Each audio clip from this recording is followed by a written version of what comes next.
What's going on, dudes and dudettes? So, yes, I already forgot.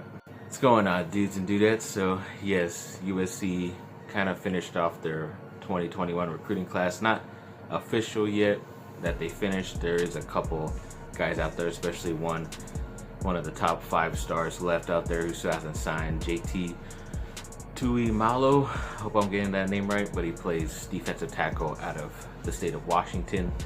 And yes, he is uncommitted, and hopefully USC can get him, because I heard the defensive line coach at USC saying they're pushing hard for one more guy who's very talented. So hoping that happens, but they were able to get the talented guy that I was hoping they would get out of Mater Dei, the linebacker Raesjon Davis, who decided to stay home. He's definitely, I think in most places, he's top 50 overall player. He is a 4-star at the linebacker position. Definitely top 4 linebacker, outside linebacker at that position. So great USC got him. Pretty sure he could play early, which is the main reason why he was sold to go there. And also Corey Foreman as well. I told you how big that get was from that guy from Corona Centennial. So hopefully things keep rolling in for USC football, and he's definitely the big catalyst and the reason for that. Then Justin Herbert, the rookie quarterback of the LA Chargers, yesterday was named the Pepsi Zero Sugar, whatever it's called now, the offensive rookie of the year, which is pretty cool. A lot of people were kind of going back and forth whether it should be him or the wide receiver Justin Jefferson out of LSU, who played for Minnesota. I mean, yeah, I guess when you go by position, I think Jefferson was at least in the top 10 in a lot of categories at the wide receiver position, and do that as a rookie, it's pretty good. Herbert was probably just outside of the top 10, but I guess just because of certain circumstances and him not starting right away and still having the type of success he did is why they pretty much named it to him. It usually always goes to a quarterback because they always have a better chance in getting other type of stats instead of just in one area like a receiver. So it's cool for him, but it could have definitely gone to someone else too, and I wouldn't have been upset. But at least we have him on our team for now, and we'll see what he can do. Then USC basketball finally played the Stanford Cardinal, and they finally went up there. It's been every single time they were scheduled to play them this year, the game got canceled because of COVID issues. Luckily, they were able to finally get this one underway, and USC got the victory on the road. I think it was like a 4 or 5 point victory, 70 something to 60 something, which is cool. And then even Evan Mobley, the star freshman, had like 26 points. He had a double-double, like 11 rebounds. So he's showing what he could do. It's good to see, and hopefully they can continue it. I know it's like, I think they're like 9-10 in their last 10 games, which is pretty cool. So hopefully it's good momentum heading into March Madness, and we'll see where they land in March. So that'll be cool to see. Then the Anaheim Ducks played a freeway series, or whatever they call it. It can't be a subway series like the Yankees and Mets, but they pretty much played their rivals in the LA Kings. And it kind of sucks when you see the Kings wearing those Lakers colors. I always think because the Ducks and Lakers are my teams, they should be the ones switching colors, but I can see why, because the Kings played in the same place as the Lakers. But yes, luckily the Ducks were able to get the 3-1 victory. Very slim amount of victories I've had to talk about with the Ducks, but you can take as long as you can get them. So luckily it was against their rival, which makes it a little bit better.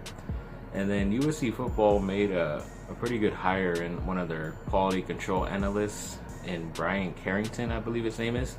Another guy they've stolen from the University of Texas, and apparently he's one of the top recruiters out there. And it's kind of like the same thing with Dante Williams, who's the cornerbacks coach for USC right now, but he is a very good recruiter. So Clay Helton is kind of poaching these guys here and there who are great at their first job in recruiting, but wants them to not only do that, but then also learn to be an assistant coach in some other position. And I think that's more beneficial to them than just being the one-trick pony of being a recruiter. But because he's great at it, and they were able to get a lot of talent out there in Texas, I think it's just awesome that what Clay Helton's doing.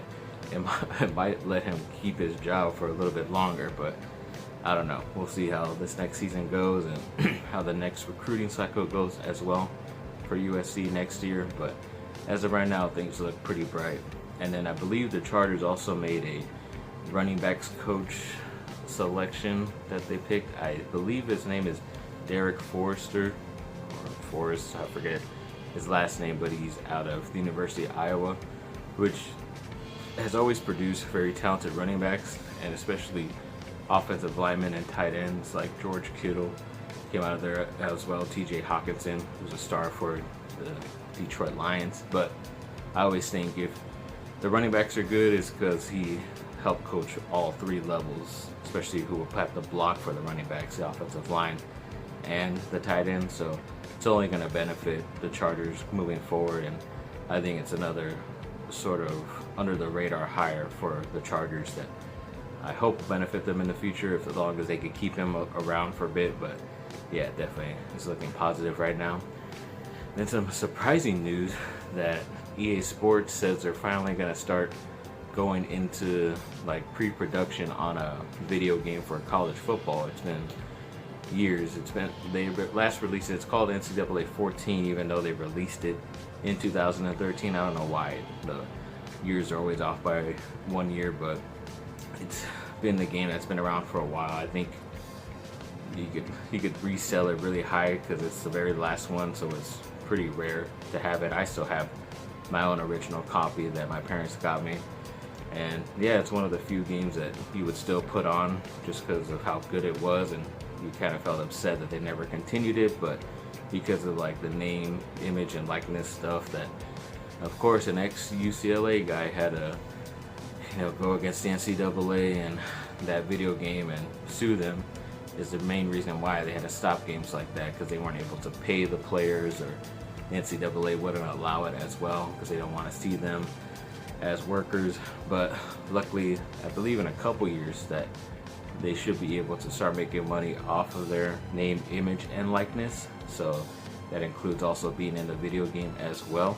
So at least they're getting going with it right now, because video games usually take about a year or two to officially finish, but hopefully this comes out quicker or sooner than later is what I'm hoping for. Definitely will be one of the first purchases out there, but yeah, definitely looking forward to that.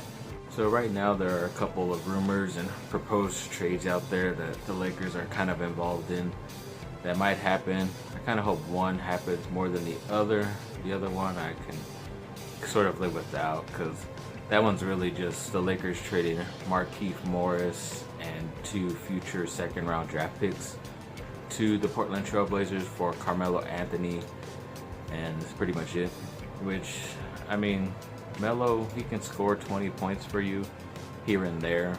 He can't really play defense, and I just don't think he's the correct type of wing you should really get. I think if they want to send out Morris for a better wing, you kind of have to look in the area of OKC where they have Trevor Ariza, and I think if you throw in a couple of second-round picks there, and even if they don't want Morris, they want like Taylor Horton-Tucker, who is looking a lot better and getting a lot more playing time, and I think, like I've always said, that's by design to try to get him traded, and he's doing well with his time given right now. So I mean, there was another proposed trade which I like, which is still kind of dumb to me, because if the Lakers just listened to me a couple years ago, they would have already had this player on their roster, because I wanted them to select him in the second round, which would have been a value pick, and they didn't. And they went with someone else right before him, I believe, and Devontae Graham, who's with the Charlotte Hornets right now. But I guess somehow the Lakers get a couple other players, even though I thought they were close to the salary hard cap and everything like that. But according to that trade, they would have to give up like Montrezl Harrell and Taylor Horton-Tucker, and that seemed pretty much it. But they get back a bunch. They get back Devontae Graham, as I mentioned, Malik Monk, who was a lottery pick at one point. He just hasn't panned out. He's getting a little bit better, more consistent, especially with his three-point shot, but other than that, he just wasn't an athletic guy who should have stayed in college at least another year or two, and now he's finally progressing, but it's still not up to a starter level in my opinion. And then Bismack Biyombo, who I think is a good enough replacement for Harrell. It's not the same replacement, but he still can get those easy dunks and lobs, and he rebounds the ball very well. I just don't know all those players' contract situations. I think Biyombo, even though he's less talented than all those guys, he probably costs you more. So I don't know. And Harrell's been pretty good, and the Lakers are top 3 in the West. It just depends what day you look at it, because they're either number 1 or number 3. Those top 3 are always interchanging, and yeah, they had to go up against, I think the Denver Nuggets are a top 4 team right now in the West, and it was a good matchup because I've been anticipating this matchup because it was the Western Conference Finals where they last met, and of course the Lakers beat the Denver Nuggets, and I just wanted to see how the Lakers stacked up against them. It did benefit them that they were able to come home from the long ass road trip and get a couple days rest and actually some regular practice in, and definitely benefited. I mean, at first they were down for a little bit, most of the game, like up until the third quarter, and then they eventually blew them out, which is what you want to see from the Lakers. They ended up getting up close to nearly 20 points and, you know, took out their starters the last couple minutes of the game, which is great. I think the score was like 114-93, and yeah, it was a nice little blowout there, especially against some good competition and an MVP candidate in Nikola Jokic. So I was glad the Lakers showed up that game. We'll see what they can do with their next couple. I really don't know who they're playing. It's always mixed bag, but yeah, hopefully they can keep it going. It was, like I said, a nice victory, and we'll see how they do the rest of the year. Even though the All-Star game's coming up and LeBron has his thoughts about that and doesn't really want to participate in it, especially they shouldn't because of COVID, but you never know what they're going to do with All-Star weekend. And then a little bit of miscellaneous news to finish this off is, once again, my buddy Tom DeLonge. Yes, he is teasing new music, especially if you follow him on Instagram, which I do. He played like a 15-20 second clip of a new song, which he kind of weirdly, in the caption of his video, put it's a biblical name. I've never heard of the biblical name. That's the name of the track right now, and it's basically disco, but with 2 S's, and I've never heard of that. I don't know if it stands for something, like each individual letter stands for something in the Bible maybe, but I don't know. Pretty interesting. I might look that up later. And yeah, it sounded really cool. I mean, another article saying like it's a lot of, he's been telling everybody that the music sounds like all 3 of his bands that he's been in mixed together, which would include Blink-182, Boxcar Racer, and Angels and Airwaves. So I'm definitely excited. He's really hyping this one up, and he's had about two to 3 years to really work on it, especially because of the pandemic, and they want to be able to release the music when everybody can safely somewhat go to a live show. That's what he's hoping for, and definitely new music should be coming out around the spring, which is pretty close, which I would assume is like March or April. So definitely looking forward to that. Hopefully it's a banger, and yeah, that's all I gotta say about that. Thanks for watching, people. Like and subscribe, comment down below, let me know what y'all think. Might keep the facial hair. I don't know why, usually I somehow get sick. Like I get a little cold when I keep this hair. I guess the cold particles latch onto these little hairs that aren't really a beard. So I don't know, I like to see how far I could go, and maybe I might cut it for Super Bowl Sunday, I don't know. But yeah, looks interesting so far, but I don't know why I get sick. It's weird. Like I said, thanks for watching. Like and subscribe, comment down below, let me know what y'all think. Have a great rest of your day. Stay safe out there. See you guys.